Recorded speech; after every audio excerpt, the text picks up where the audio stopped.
my sandwiches. The show is about to start. Thank you for your cooperation. Enjoy the show, and please come back and visit us again.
Okay, if you're not singing along with the chorus of that song, then you are dead inside.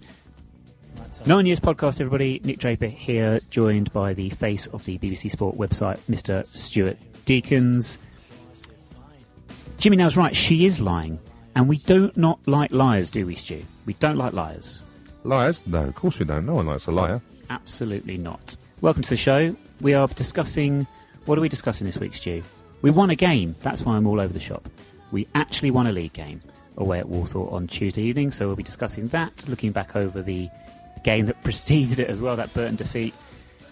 We're taking your questions, lots and lots of questions that were sent to us on social media this week, so we'll be answering all of those and then looking ahead to the big FA Cup tie with Millwall and arguably even bigger game with Rochdale next week. Do you want to start on this weird and wonderful week that we've had? And in the space of 4 days, it seems our squad have gone from absolute zeros to heroes. I've never known a group of players, or a group of fans, I should say, to have such a love-hate relationship with the team it's following. I mean, literally on Saturday evening, the players were dead to us.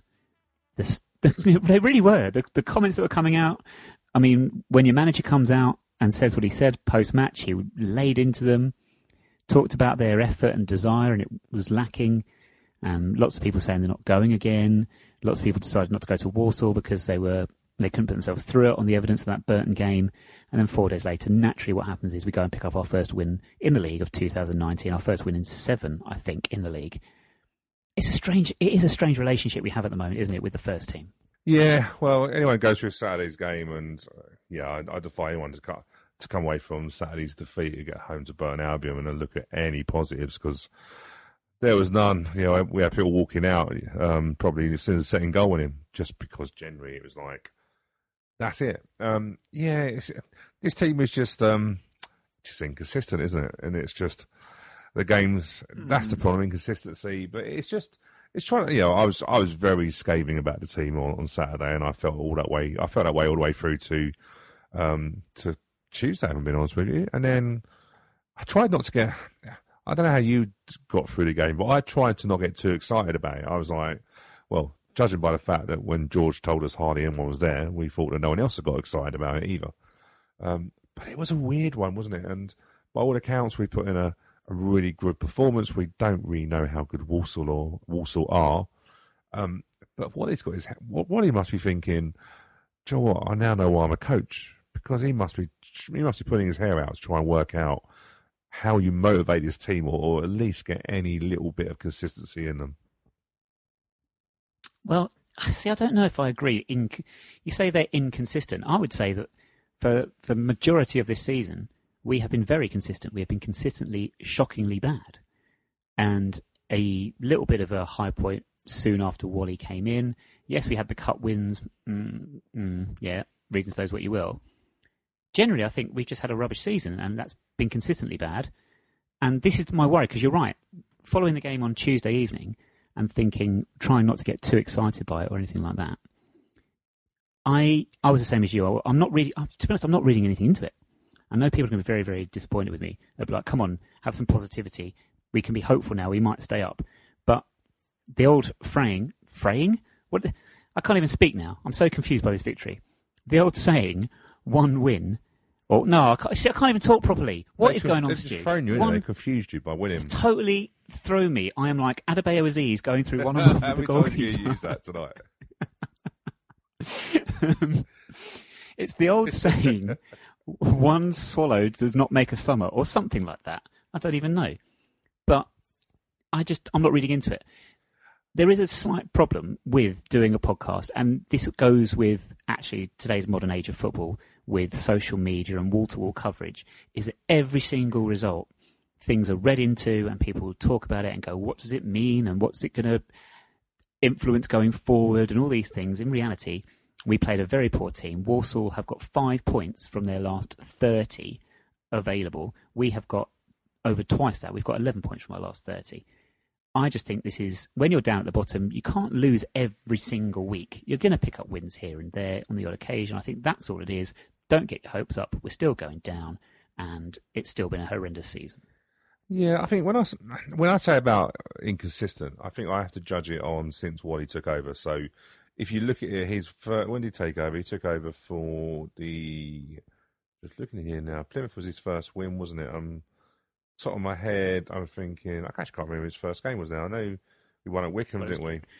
We had the Rochdale home draw, That's didn't right. we? And then Charlton away. Yeah, so if you think from Rochdale, so if you look at results from Rochdale, he's won 3 league games and he's won 2 cup games. So he's won 5 games since he come in.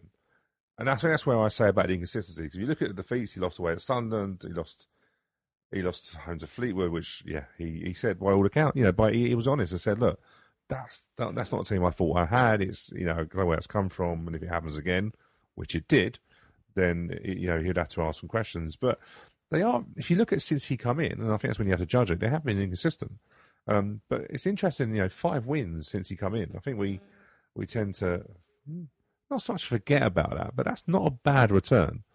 But I just don't know what drives this team. That was my question on Saturday night. I was really angry Saturday night because that team I saw against West Ham was not the team that I saw out on Saturday in Kings Meadow against Burton. But then equally, the fans that turned out for Burton weren't the same fans that turned out for West Ham. Because it was just, like I said to you after the West Ham game, didn't I? Like, that is the atmosphere that I've missed at Kings Meadow, that real, and I get it was a cup game and that sort of thing, but the atmosphere was absolutely flat on Saturday. And I'm not blaming the fans for how poor the team were, but it's just like, what is going on? It's just like, sometimes I struggle to think it's the same team that I'm watching. But to be fair, we make so many changes, it ain't on time. Well, there were changes between the 2 games, wasn't there? So that awful, woeful game against Burton Albion.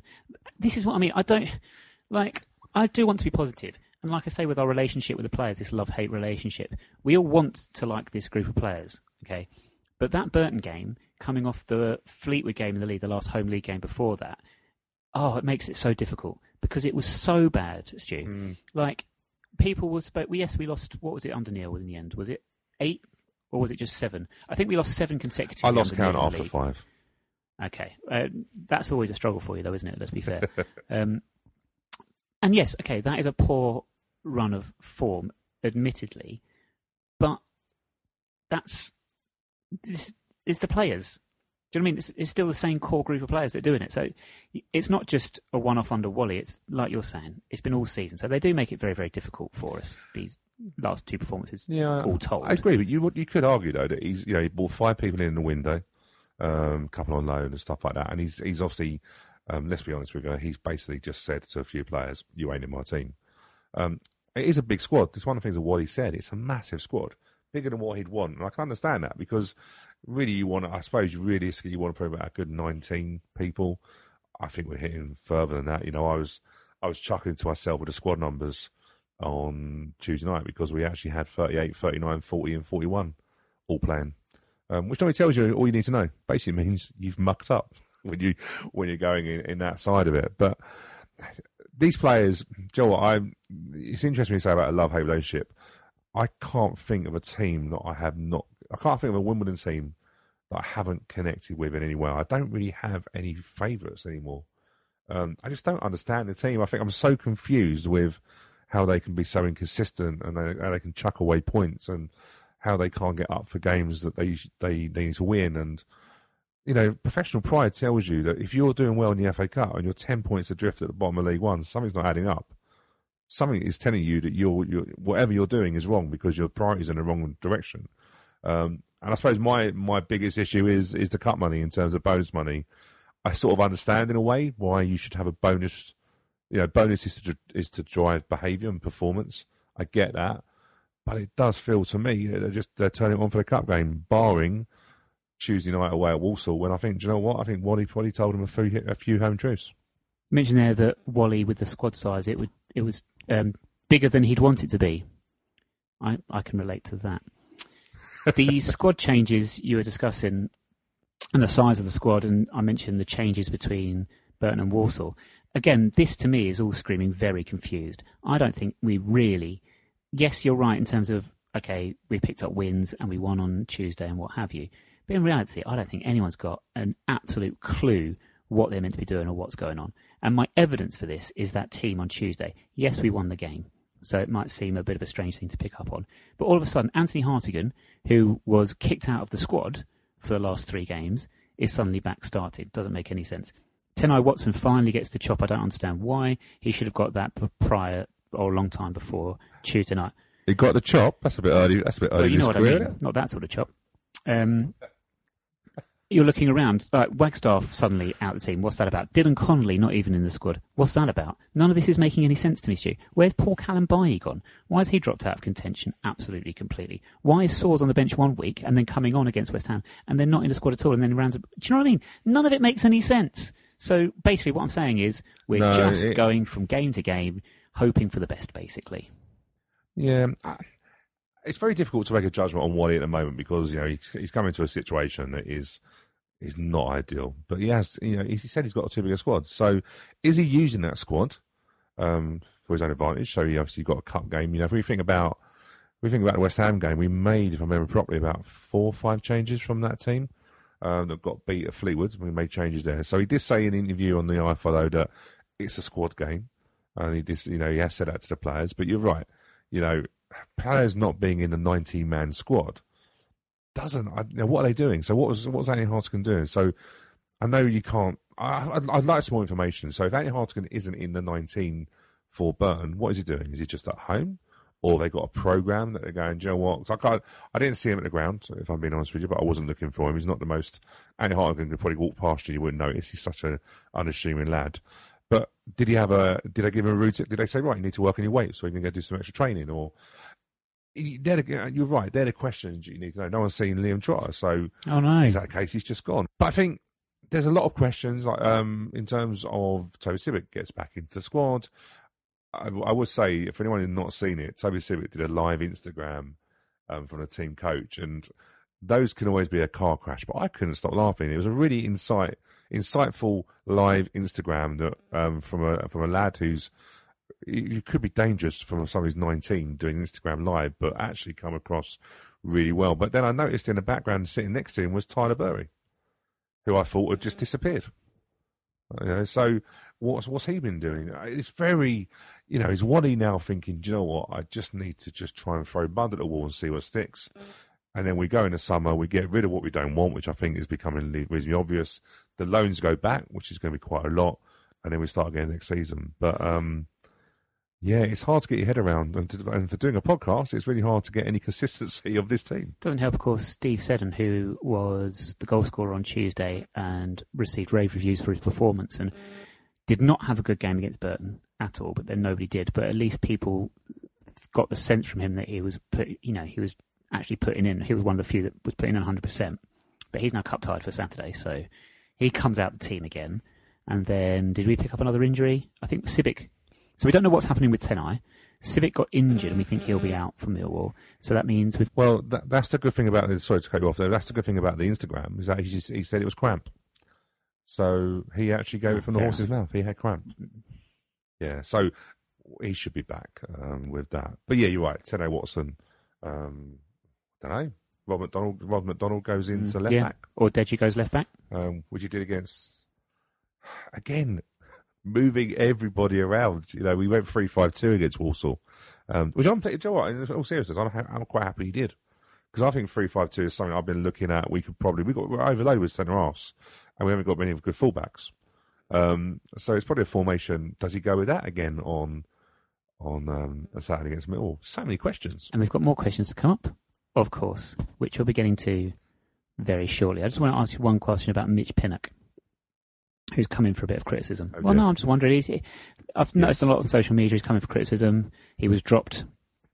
Yes, he was dropped. I'm using that word. I don't care. He was dropped for the dropped.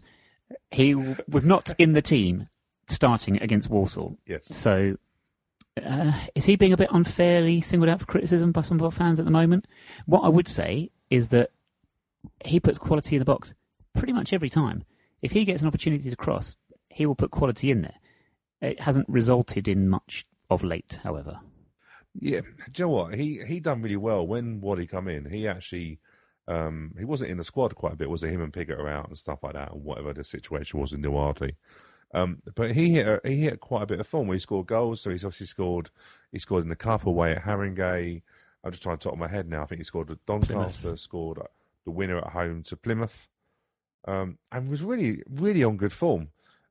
I think what we're seeing with Mitch Pinnock is a person who's coming to full-time football from Dover. So I don't think Dover were full-time. Correct me if I'm wrong, people out there. But I think he was on, full-time coming to a League One team.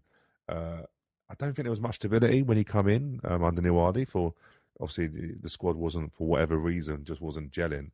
But I think he's struggling in a way to adapt to League One football, and probably the Tuesday, Saturday, I don't think it's suiting him. I don't think he's fit enough. I don't think his actual core fitness is good enough, and I think that's what Waddy's finding out. But I think he's a player that when he's on form, he's great. I think and I know you weren't convinced early in the season, and I'm not too sure how you think about him now, but I definitely know that he's got quality from wide areas, and actually, do you know what, if he gets into central areas, he's got a hell of a shot on him and can get goals. I don't know if the consistency is there. So I think the problem with Mitch Pinnock from fans is the fact that, do you know what, he turns it on 1 minute and then the other minute he looks lazy. And fans are not accepting laziness, and I suppose that's the biggest problem. You can look like, you can play poorly, but look like you give a monkeys. Dylan Connolly is exactly the reason why he's already a fan's favourite, is because, do you know what, he's trying his hardest. He might not get the end result, but he won't be for a lack of effort. I'm fine with Pinnock, by the way. I don't have an issue with Pinnock anymore. But what I will say is that he's here. He's with us for a reason, and I think you've nailed it there. It's consistency. We'd have to... The market we're sort of playing in, the size of club we are, at the level we're at, it's very difficult to attract players. So if players come to us, more often than not, there will be a reason, there'll be a weakness there, and we have to accept that Mitch's might be, like you say, consistency.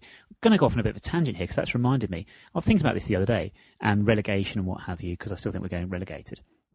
And we're at a very difficult stage in our history right now. And I was watching a documentary the other day about a company that basically went out of business, and the phrase the owner used was, we were too small to be big, but too big to be small. And that seemed to sum us up perfectly at the moment. It's like, he said, what was it? Like, to put it was an American company, so I'll try and put it in English terms. It was like a family sandwich shop that had become Subway overnight, and they couldn't cope with it. And I think that's probably a fair reflection for us at the moment, because even with the new stadium coming, we still don't really know where we are or where we fit in the grand scheme of things.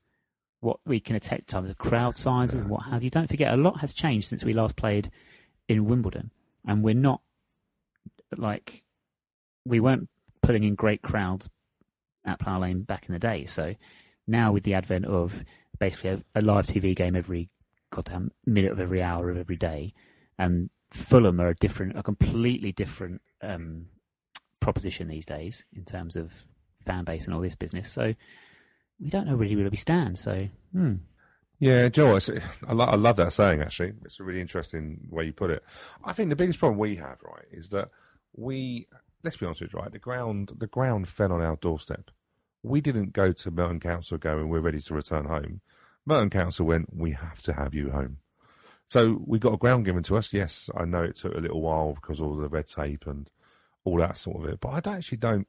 Hey, look, this might be controversial and I may get slaughtered for this, but I actually don't think we're ready to return home yet. I don't think we have the infrastructure.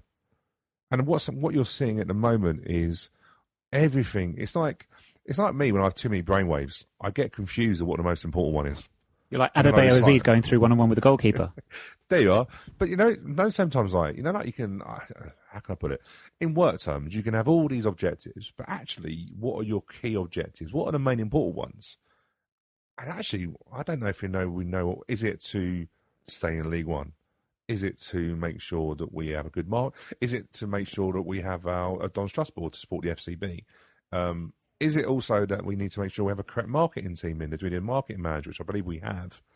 Is the infrastructure right behind the scenes? Because my worry is we move into Plough Lane and all we're doing is moving Kings Meadows or a League One team with and I mean this respectfully, and I've said this many times, a non-league setup, office staff, marketing, not because of ability, but because of size. But are we trying to be too big too quickly? And it's like interesting what you said. Do we go to Plough Lane? And actually, do you know what? It don't take off. Because it's all right going to a big ground, but then you need to market it properly. You need to make sure the tickets are done properly. Everything needs to be done on a bigger scale. Are we ready for that? That was quite a tangent we've gone off in there, isn't it? But some very thought-provoking comments. Yeah, absolutely. No, absolutely. It'll be fascinating to actually put that one out to the listeners over the next week or so and see what their thoughts are on that, because it's a great conversation to be had, I think. Yeah, because I think there's so many good... And I think this is one of the problems caused because people are going, well, League One football, no one wants to get relegated. I remember when we got promoted from League Two, and I remember saying to you, and I think I might have done the podcast on one of the many podcasts we had, but we got promoted, but actually, were we ready to be promoted? And actually, people then said, well, we have a consolidation season, but Wimbledon fans didn't know what consolidation meant. They thought that meant just chasing a playoff place. I remember Neil Hardy mentioned it. We might have to consolidate when we go up. People were like, oh, yeah, I can live with that. But when I spoke to people, I don't think they realised that actually might be mid-table, out of all the cups, nothing to play for. And this season, you're seeing the problem is when you have a bad team, the fans get upset. The fans get moody. They then go, why are you not winning? Why are we not doing this? Oh, 1 second, the Don's Trust Board are not doing this. The football club board are not doing that. They pick on all the things you're not doing well. And it just becomes a bit of a nightmare. And that's what we're in. And maybe getting relegated and actually winning next season might do the club a little bit of good. You hope so. You also got to be wary just what happens when you go down as well. You just don't know what the future holds. That's why we all love football, isn't it? Because no one knows what's going to happen next. We're running late already, but we're still sounding great. We are indeed, as always, of course. Stu, this is episode 165 of the podcast. I think we always sound great. 165 episodes. Imagine doing 165 episodes. Not one complaint either. I want to talk. We were going to get questions from the listeners, but I want to touch on this quick tweet from Andy Frampton that came out last night. Yes. Tuesday night, of course. Yes. Discussing Wally Downs, because it generated a bit of discussion. I want to just touch on it because there'll be lots of people that haven't seen it. I think Andy closed off his account very shortly after because he got quite a lot of feedback from it. But basically, the tweet was from Andy, who I loved as a Wimbledon player, by the way. Hope AFC Wimbledon get out of trouble. Proper club and fans. Even after tonight, not sure the long-term answer is Wally Downs. Terrible appointment. Can lose a changing room. Well, that's just bad sense of direction. Awful man management skills. Now, in a tweet, of course, it's very difficult to expand on that. He said his piece. He can't, or he hasn't, given evidence to support his claims or whatever it has you. But I don't have an issue with him saying it. Here's why. Number one, this is on Twitter. This is what Twitter is for. I saw lots of people unhappy with him coming out with this, saying maybe he should keep his opinions to himself. Well, no. So he's on Twitter. He can say what he likes. And you know what? If he's prepared to go on Twitter under his own name so everyone knows who it is and say it, more power to him. I might not agree with him, but I'm not going to say he shouldn't have his opinion or that he should feel he shouldn't or can't say it. At the end of the day, Wally's not going to care. Wally's not going to give a you-know-what about this, to be honest with you. I just thought, do you know what? He said it. It's out there. You can read it. You can go, and let's all move on. In a week's time, no one's going to remember this. Yeah, I was surprised. One, why did you pick a win? Because, don't be funny, with those defeats, that would have gone better on a defeat and he might have got an agreement with But actually, in fairness to him, I actually thought that was more power to him as well. Because if you come on after the defeat to Burton and we were, 7 games without a win, 5 defeats in the last 7 after that? Yeah. Then it looks like you can be piling on, do you know what I mean? And perhaps revelling in the struggle. To come out after a win and say, I'm still not convinced, I think might carry a little bit more weight. It's a weird one, isn't it? You know, proper team, proper club and fans. Yeah, we like that. You know, we connected well with him, didn't we? I just don't get it. You know, not sure if the long-term answer is Wally Downs, terrible appointment, can lose a change room. Well, if he's not a long-term answer, judging by what he just said, terrible appointment, he's not a short-term answer either. Hey, look, Joel, Wally Downs is going to cause divide between people. You've seen that already, you know, between of when he was recruited, you know, we had all the issues with social media and so forth like that. You've got people that don't really want to give him a chance, and I think they would be quite happy to admit that. You've got ones who actually are now, for whatever reason, feel sorry for him. He doesn't want anyone to feel sorry for him, but actually, they're now going, actually, why should someone's social media be a problem? And actually now campaigning for him and having blind loyalty. I think we have to be so careful with it, don't we? You know, he should be judged on the job he does. Yeah, I've heard rumours through the grapevine of previous teams and current setup that he's ruffling a few feathers, and that he does call people out. But then, do you survive in the game for how long he has if you don't rattle people? I think he's been around. Football's a man's game, isn't it? You know, that's dangerous to say that, but you know, you have to be a certain character. You look at days now where players, you know, are mollycoddled and you're not allowed to say anything to them, and you're not allowed to send them in for extra training and all this sort of stuff. What is old school? So yeah, do you know what? He's going to rattle cages, but ultimately for us, if I'm being honest with you, if he gets the results, I don't really care too much. He's also got us training on a Wednesday at Carl Shulton, hasn't he? If I am getting this correct. So our Wednesdays off are, if not always a thing of the past. I imagine the players were off yesterday, for example, because of a midweek game. But if there's not a midweek game, I think we are in on Wednesday and we're using the facilities at Carl Shulton. Don't know if that's, or if there is a cost involved in that. I shall ask the Dons Trust Board to ask if there is. We've always used all-weather pitches. We used to use the one at 2 at the Mitcham, which is behind their main stand, where we sometimes played youth games on there. I don't know if we've ever used them on Wednesdays. I think Neil Hardy did. I think Neil Hardy did have an aging squad. So when he had the days of Bayo and Adam Bennett and Barry Fuller, he did let them have days off. It's interesting that Wickham let Adebayo Akinfenwa have a whole week off so he can go and see the Super Bowl, but that's a different story, isn't it? But he just managed his team, didn't he? And I suppose it's like anything, when you're not doing well, people then start questioning why you're doing certain things. But I don't really want to give players a day off. I don't even want to, but equally I don't want to flog them stupid where they're just running and running and running, because that just doesn't really work. But yeah, Wally's got his own way, and we've done a Ask 9, we've done a sort of a Twitter Ask 9 YRS, and quite a few questions are about Wally Downs, so he's definitely a topic for discussion. Nicely linked there, Stu. What a segue. Do you want to have a look at these? Look at these Twitter questions then that we've received. So hashtag Ask 9 YRS. Yeah, so we love answering questions because we love integrating with our fans and stuff like that. And sometimes we just get bored doing a script, don't we, Nick? Well, say we. Nick does. I can't be asked most weeks, to be honest with you. So we thought we'd do this. And we'll probably do it again, actually, because we had a good response. So the first one is James Anstey, which is at James Anstey 44. And his question was, do you feel that Wally Downs should be immune from criticism? No. Next. Nick. So we've got Nick, which is at Nick H. To be fair, can I just go back to James on that one? No one should be immune from criticism. This is my big bugbear in life. Somehow, in today's modern day and age, criticism is seen as a bad thing. No. No. Sorry, just no. Everyone should be open to criticism. If you are criticised, listen to it and act on it. Don't be all moany about it.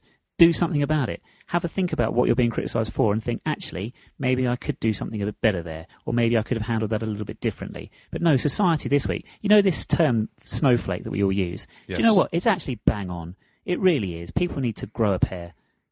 And everyone should be open to criticism, and that is Wally Downs included. He's not perfect. Nobody's perfect. Do you know what, Chris? I got slated on the WAP guest book the other week, didn't I? After the Sunday evening show. I couldn't stop laughing.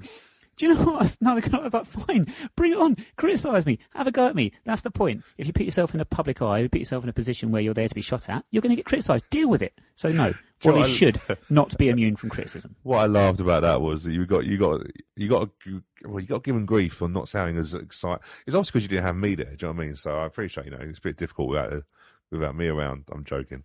It's a lot easier, to be fair, a lot more fun. But what I was trying to say to people is you don't realise it's live radio and you've got an hour. Well, we lie, it's not an hour. By the time we do ads and stuff, you've probably got about 40 minutes. But you try doing that one-on-one, talking about Wimbledon, how bad we are.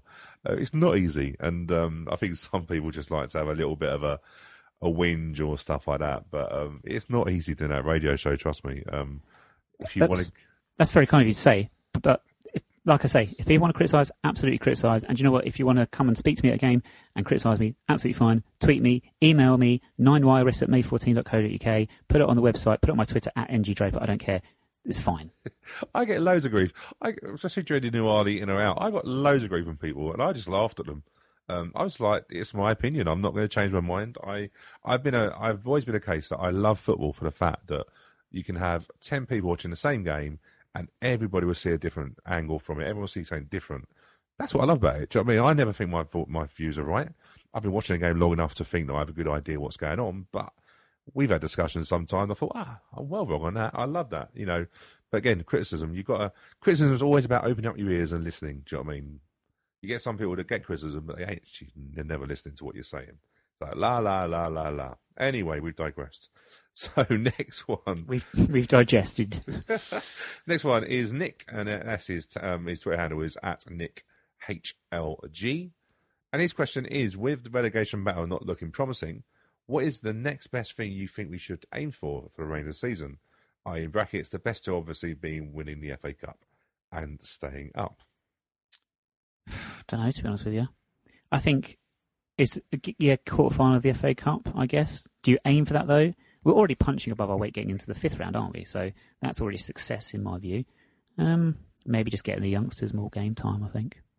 Yeah, do you know what? For me, it's about stabilising. So I really want to get this head of recruitment in because I think we can all we can all look and go what's gone wrong over the last couple of seasons. Because it's not just one season it went wrong.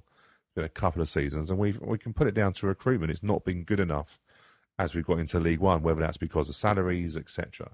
But I think we really need to have more experience on board. It's one of the reasons why I loved Wally Downs and Glenn Hodges coming in, because they're older, they've been around the block. We have to accept, and this is not having a go at our football club board, but we have a relatively inexperienced football club board at League One. So we're now going into a League One where we're possibly picking up players from Championship, etc. I don't think we're as smart as we think we are. And I think we've been sold some dodgy deals. We've got some players on contracts that I think are too long and are a bit risky. And I welcome the head of recruitment. We know Dave Besson is working as a scout. He has been in the game for donkey's years. He's been a coach at good levels in Fulham and stuff like that. So I think the big thing is head of recruitment and learning from our mistakes and not being, and it's interesting what you were saying, not being frightened of criticism or feedback, but taking it on board and looking at getting better next season. Well said. Who is next? Your brother, Chris Draper, at CDraper01. Of course, there's only one of him. Who invented the skip? Where is he on about that? I don't know who invented the bloody skip. Like Bobby Moore? I don't bloody know. I'm just sick and tired of Chris. Chris, I'm just sick and tired of you slagging farmers off. All right? Be careful about a rant. Next question. Cool. Next question is Dave Abbott, and he is at Ratty75. So when will we be able to stop playing the blame game? Accept the squad isn't cutting it and looking on to next season. Fans seems desperate to blame someone still, whether it's Neil Ardley or Wally Downs. We've had months to accept that we are not very good.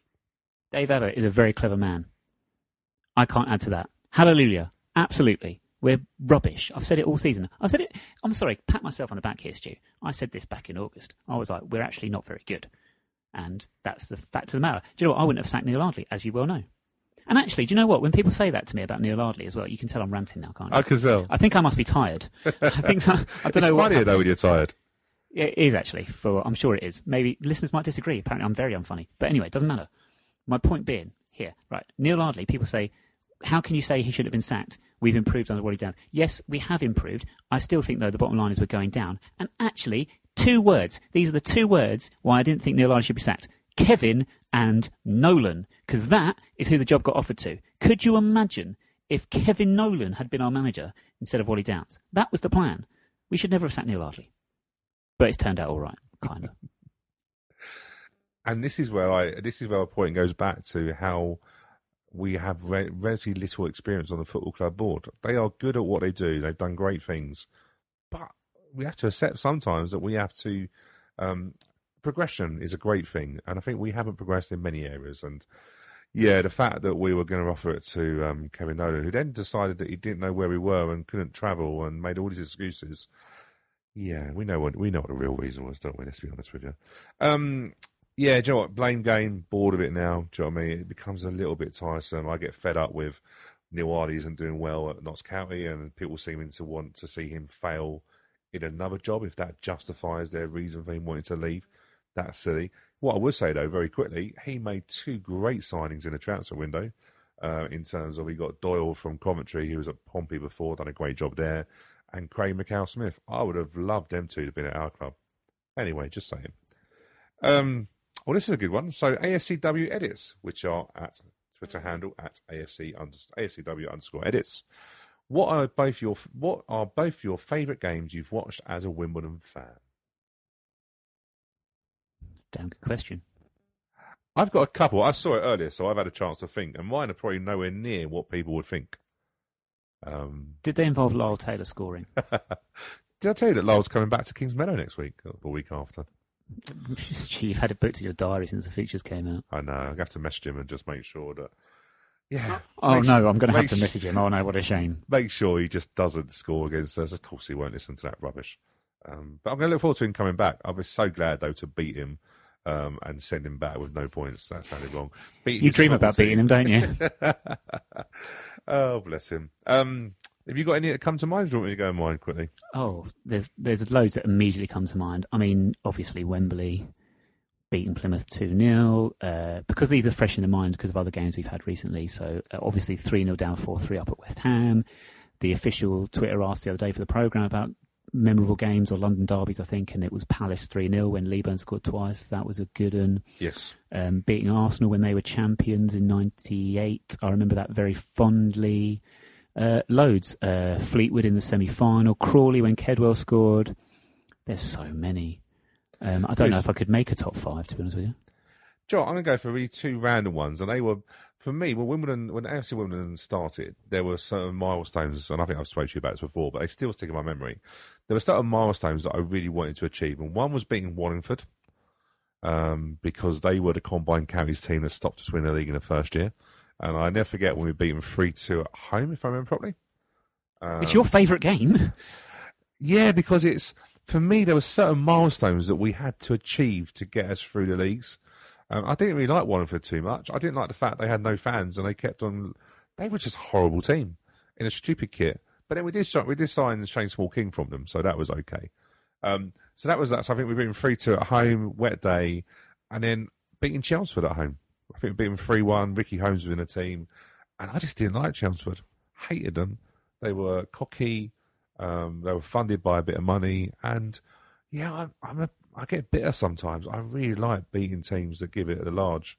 And yeah, they're the 2 random games, but they're the 2 that stick in my memory of. They were just coming of ages games. They were like going, "Do you know what? You're done now. We're going above you, and we're moving on." I have two games that have come into my memory. Come to mind. Yes.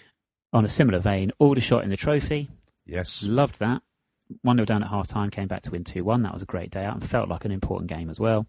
And then, obviously, Stu, Wimbledon 5, the team who I cannot bring myself to mention their name anymore. Felipe. But his team, yeah. His team. That lot. His team. Yeah. Spanking them 5-0. Yeah. Little shits. Yeah, done. What we've got next. So we did ask for questions, and Robert Boyce at Boycey_88 has been a bit greedy because he's asked 3. So let's go quickly through these. They're good ones, actually. If Deji is leaving at the end of the season, why not just make Will Nightingale the captain now? Deji is not a leader. Yeah, I'd agree with that. Yeah, big time. Yeah, I can't really. Yeah, I don't think. To it. No, I really can't. Yeah. Joe Deji is not the typical captain. I said before, I don't think he leads by example. I think he's picking his games. I've been honest with you. I don't think I wouldn't say he's not trying, but I think he knows he's leaving it in the season, and he's not a Lyle Taylor character where Lyle left everything on the pitch. Deji, I think he's playing within himself. I'm being totally honest with you. Do you know what? Deji's got a little bit moany. Yeah. Like, not in a good way, not in an aggressive, getting the referee's face to try and influence a few decisions way. Just a bit, he just looks a bit like he's moping around a bit. And moaning a lot and whinging at full time to other players and stuff. So, yeah. But Will inspires me more as a captain. It's understandable, isn't it? You know, let's be honest with you. By all accounts, we hear that the Ipswich Town were literally near enough ready to sign him, and we tried to ask for more money, apparently. That does something to you. Do you know what I mean? Your head has gone, you know, and that's why sometimes at teams, when they get bids for players, they accept it and go, do you know what? His head's gone. He's going to the team. Wishing him the best of luck. We'll move on. We didn't. We tried to stay with him. Next question here from Rob is this the end of Watson? Not even in the squad for Tuesday. I don't know. Who knows? Like we said earlier, who knows what's going on? No, like Dylan Connolly wasn't in the squad on Tuesday either. So no, but he was there though, wasn't he? He was there, wasn't he? Warming up. He took part in the warm up. Yeah. So, strange. but Tenai apparently not there. No. Trotter didn't travel. Jervis didn't travel. So, yeah, I don't know. Next one. Is Pigott good enough? Not a target man. Doesn't have pace. Terrible on Saturday. And I don't get the feeling Waddy fancies him. If I had a criticism for Joe Pigott, do you know what it would be? He got carried away with the hype earlier in the season. Got a little bit cocky, I think, because he went on a bit of a purple patch, to use a cliche, didn't he? Scoring, it seemed, every week. I think he got a little bit cocky, if I'm being honest with you. And the injuries haven't helped. He got a new contract as well, yeah, of it. Well, you see, yeah, that wouldn't have helped, actually. One of the leaving presents from Neil Ardley was a new contract for Joe Pigott. Difficult to say whether he deserved that contract, isn't it, really? He frustrates the hell out of me, Joe Pigott, because I think he's got excellent technical ability. I think free kicks, he's excellent. He's got a good shot. The irony is he's actually scored some good headed goals, but couldn't head for Toffee on Saturday, which frustrated me. Again, I wonder with him whether it isn't an issue with ability; it's an issue with mindset. Because we're talking about what he's going to rattle a few cages. He's going to want him working harder and doing all the basics right, rather than doing the glory. I'll take your free kick and I'll do this and I'll do that. I tend to agree with Rob though. I don't think Waddy fancies him in the football terms. No, I don't get that impression either. So we shall see. I mean, I don't know what the future holds for him, because as you say, if he signed a contract and a contract extension in the summer, is anyone going to come in and take him off our hands? I don't think they do. So he's with us next season, I would imagine. Well, that's your problem, isn't it? That's your problem. Next one. This is going to make me chuckle, because the next one is from, where are we going to go? So it's from Daniel Huckfield, which is at Daniel Huckfield. But because he didn't tag we did ask if you could put the hashtag Ask9YRS. He didn't put it in there. So I've got one that I had a joke with him. But I think his question, if I can paraphrase, was, he don't like our games, Nick. I've noticed this, Daniel. I am well aware that you're not a fan of the game. Yeah. Do you know why we do the game? To make me look stupid? Well, yes, chiefly, that's the reason. But no, in truth, the game all started because we started doing a podcast, didn't we? And I realised that talking just straightforwardly about Wimbledon for 45 minutes to an hour is really quite boring. So you need to break it up sometimes. So we break it up with a little bit of a game and maybe some wrestling references. Yeah, But, everyone loves a wrestling reference. WrestleMania season's due soon. Is it really? So you just wait for that. Oh yeah. Great. Cool. Cool. We used to do the game. Dan, if you don't like the game, I'm very sorry. We know that you're not a fan of the game. I don't know. No, if you're not a fan of the game, let us know. Tweet us in at 9YRS Podcast if you'd rather we didn't do the game. But the alternative, I guess, it's not on for very long. It's only like 5 minutes. So just skip. Just fast forward on your whatever your listening device is. Well, yeah, and do you know what? Also, is I'm not very good at it, and it has a bit of fun, doesn't it? So, but yeah, we said we'd ask that question, have a bit of fun with it. Next question, Paddy, and his Twitter handle is at PaddyYPB.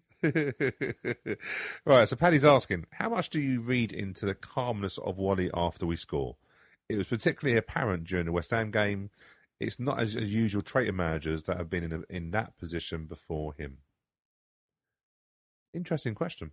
I don't know, actually. Neil was pretty calm, I think, as a general rule. I think it's just different styles of managers. He's normally in disbelief we scored, let's be fair, Neil, most of the season. Probably asleep. Probably done what I'd done and checked with the referee assistant on the line to make sure he hadn't seen anything stupid about it, and then checked the referee and made sure that he could celebrate before getting the goal. Very true, yeah. Yeah. Now, Wally, do you know what? Wally has been, I noticed that actually, very calm on the touchline. West Ham game, definitely. I think he's one of those things. I think he's one of those people that, don't get too high when you're winning, don't get too low when you're losing. Trying to keep a very level attitude, isn't it? Do you know what I mean? Because I remember I asked him a question at Meet the Manager and said, is there any, as a player, you were a bit of a pit bull, a little bit of a laugh. As a manager, are you going to look forward to any battles with certain managers coming down to Kings Meadow? I knew he still had Steve Evans coming down, etc. And he very much said, no, as a manager, you've got to lead by example. You can't getting involved in that stuff. Discipline is such an important thing in football. And I was like, I thought that'd be some fun. Do you know what I mean? But I think that's how he wants to do it. I think he wants to make sure he's in control. But I did, I'm with Paddy now. I noticed that he was very calm after the West Ham goals. Nothing like the rest of the fans in the ground at the time. Yeah, and I'd say, I just agree with that, Stu, to be honest with you. Just different personality traits, isn't it? It's the way it is. I suppose we all look at people like Jurgen Klopp, don't we, and stuff like that, and we look at maybe how they celebrate. He's a freak of nature, isn't he? Do you know what I mean? And he's German. That was a good link. Next question, Mark Hendricks. At Mark at CIFF. His question, what would you prefer? Relegation and semi-finals of the FA Cup, or staying up and getting beaten by Millwall? This is a tricky one for me, because if you were between those two, I would pick semi-finals of the Cup and relegation. But because relegation doesn't really bother me now, and I've accepted it. But the caveat here is that if the semi-finals are at Wembley, I don't want to go to an FA Cup semi-final at Wembley. I want to go to an FA Cup semi-final at like Villa Park or Ellen Road or something like that. Are you moaning about an FA Cup semi-final? They shouldn't be at Wembley, should they? Let's be fair. No, they really should. So, yeah, I mean, but generally, I mean, it's the way that Mark's written the options here. It's relegation and semi-finals of the Cup, or staying up and getting beaten by Millwall. I'm not really looking forward to getting beaten by Millwall. If it was or staying up and losing in the 5th round, then that's more palatable, do you know what I mean? But that wasn't the question. It wasn't the question. I'm going to go relegation and semi-final. What would you go for? I'll go for the other one, staying up and getting beaten by Millwall. I'll tell you why. We got lucky when we got promoted. We hit form, we got promoted, and I just don't see the point of giving up. This is why I get frustrated when we say we're going down and we're not fighting. We worked hard to get promoted. You don't give that up. Yes, you can recover, but I just don't think you give it up without a fight. So, yeah, I want to stay up.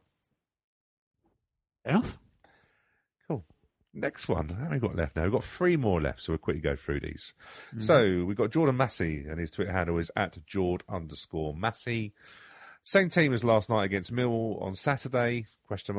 Or does Wally need to bring back the same 11 that beat West Ham United?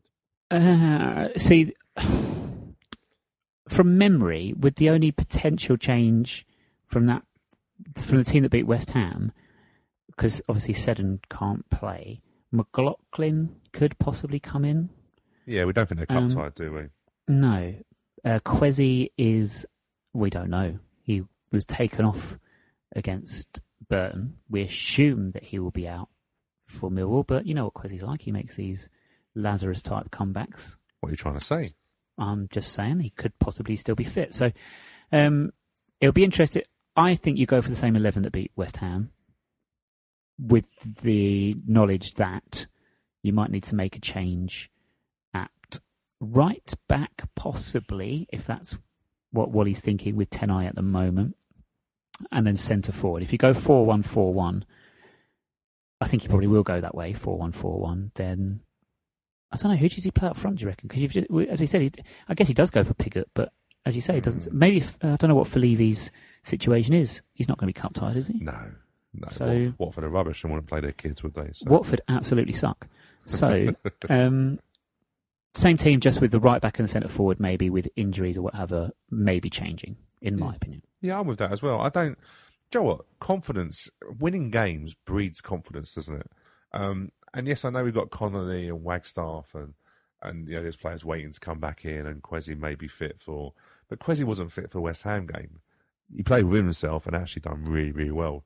But no, I'll probably keep the same formation as well, because I don't think Millwall will think that we'll play 3-5-2 again. I really love 3-5-2.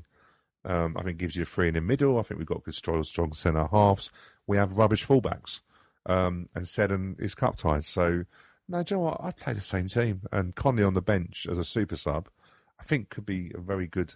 What's the word? A strength off the bench.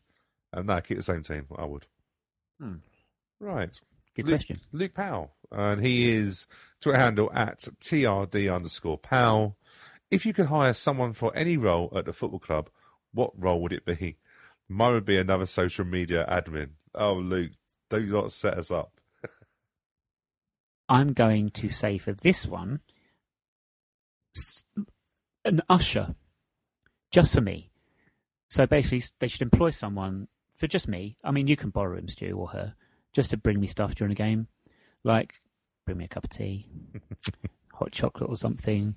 Maybe a book if a game's particularly boring, which 99% of the time it is at Kings Meadow. Yeah, I'd say that. An ushers, yeah, basically. You've got to think actually, because I was thinking like catering coming to my mind. Don't know why. Shock horror. But I was just thinking, that guy who used to walk around selling paninis, he's no longer there, is he? He's disappeared, isn't he? Where's he gone? Maybe it was £4 and people were like, no, I don't want to pay £4. I thought you would answer head of recruitment. I think I would love to have in. What else? Do you know what? Because the problem with these is no matter what you say, people think you're going to say that the people that are currently doing it are rubbish. But I would love to get us some more people with marketing and stuff like that. I think our marketing team has to be really good. Our commercial team, I think, there's with a new ground, there's a lot of big sponsorships to get hold of. I think we're very, we're a local club and we're very insular, I think, of local people. So we have a lot of local sponsors apart from someone over the pond in John Green. But I think I just think that a bit of expertise in commercial who are used to moving into a new ground, because let's be honest with you, money makes the world go around, and we are going to need to, the reason for moving home isn't so that we can all go, we play at Plough Lane. It really is to maximise our potential, and we need to earn money and make sure that all the bars are making money and that sort of thing. And from a footballing perspective, we need to increase our scouting network. Yes. So we need more regional scouts around the country, I would say. Just for, basically we need more people, like you said earlier, Stu. Like, we're going back to the whole too big to be small and all that business. Just the infrastructure. So we need more people. We just need more bodies in various roles. But certainly the scouting, I think, and I think everyone at the club would agree with me, I think it's finance. Definitely. There's an issue there. Definitely. Last question goes to Robert Adamo. And his Twitter handle is @22 Robert Adamo. Strange enough. Roberto Adamo. Oh, it is actually Roberto Adamo. Sorry, Roberto. His question is, do you think that if our cup run extends beyond Saturday, it will benefit or be detrimental to our league survival fight?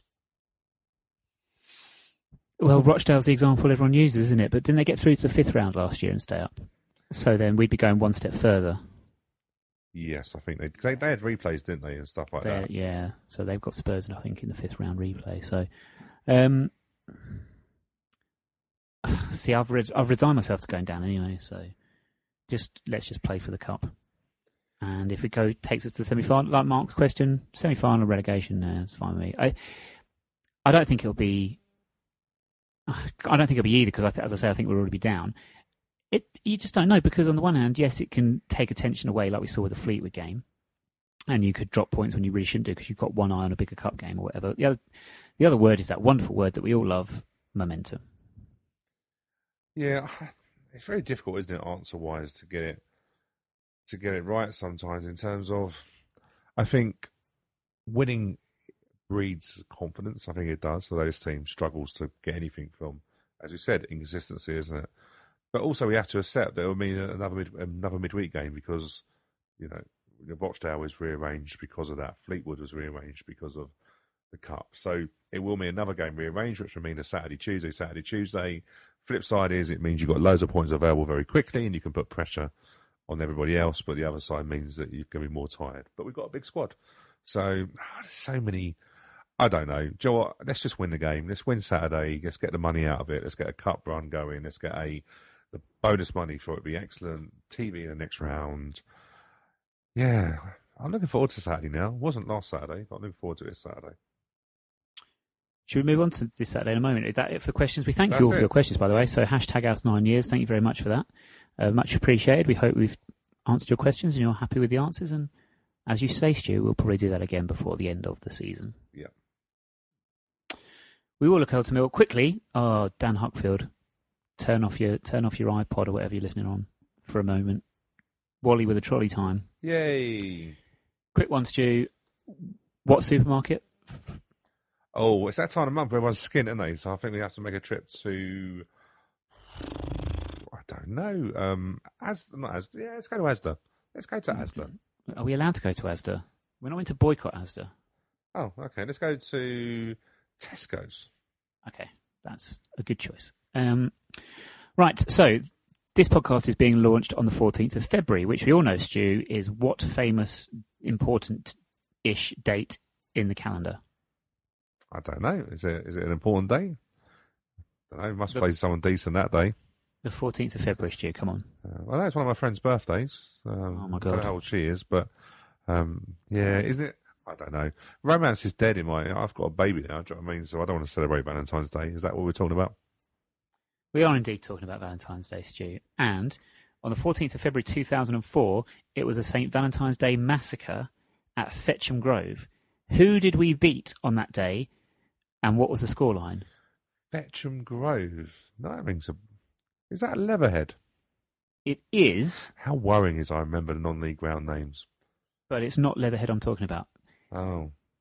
Now, did we play someone else there? Oh, jeez. I love your logic. Yeah. Well done, Sherlock. Yeah. Excellent. It's Leatherhead's ground, but we didn't play Leatherhead. Oh, did we play someone else then? So yeah. Who used to nick that ground then? Was it Cheserton who used to nick that sometimes? Well done, yes. Yeah. What was the score? Well, we smashed Cheserton sometimes, didn't we? So I know we beat them heavily at home because one of my mates was playing right back at a home game. I think about 8 or 9-0, didn't we? Was it 7-0? It was a St. Valentine's Day massacre, and it was bigger than the usual CCL win.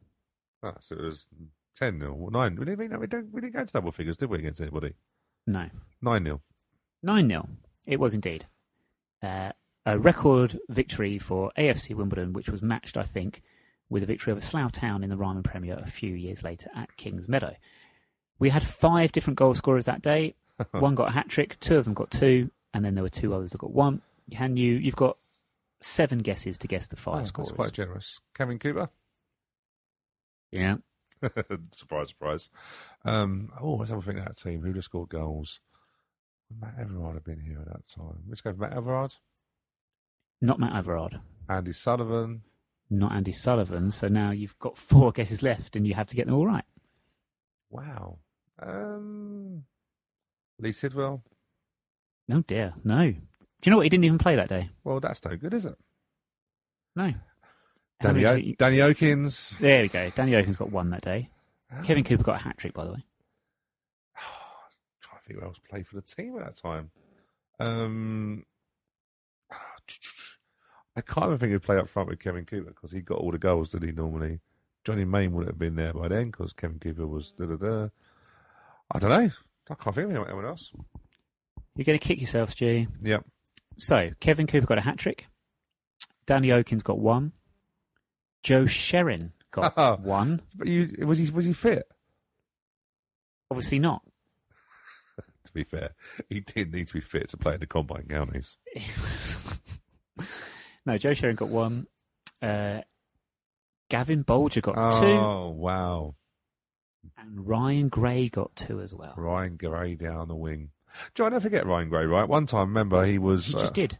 Well, yeah, so but I remember one time I was going to a midweek game, can't remember what it was, and he was in a chippy before me getting chips. And I'm thinking, that's unprofessional. And then realised when he got to the game, he'd been dropped.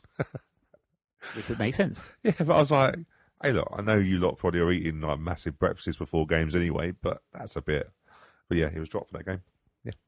The memories of the CCR. What a great time it was. Do you want to have a random guess, because it's a numbers game, at the attendance? So Wally's gone up to his supermarket checkout and he's being charged £1 for every person that was in the stadium that day. Stadium. Loose term. Neverhead was nice though, actually. It was actually one of their ones. Neverhead. How many would have been there? So normally we would take a good... That's local, isn't it? I reckon 2,300. 980. Close. Yeah, I thought that. Doesn't seem very many. But then don't forget, it was soon after that I gave up going to the away games because I was like, there's no point. We just turn up, absolutely massacre a team. After 20 minutes, we're 5-0 up. I sort of stuck to the home games after that. So there we go. Don't blame anyway. Thank you. That was Wally in the Trolley. Pretty much it for this week because we're running out of time. We've got Millwall on Saturday. It's not on TV.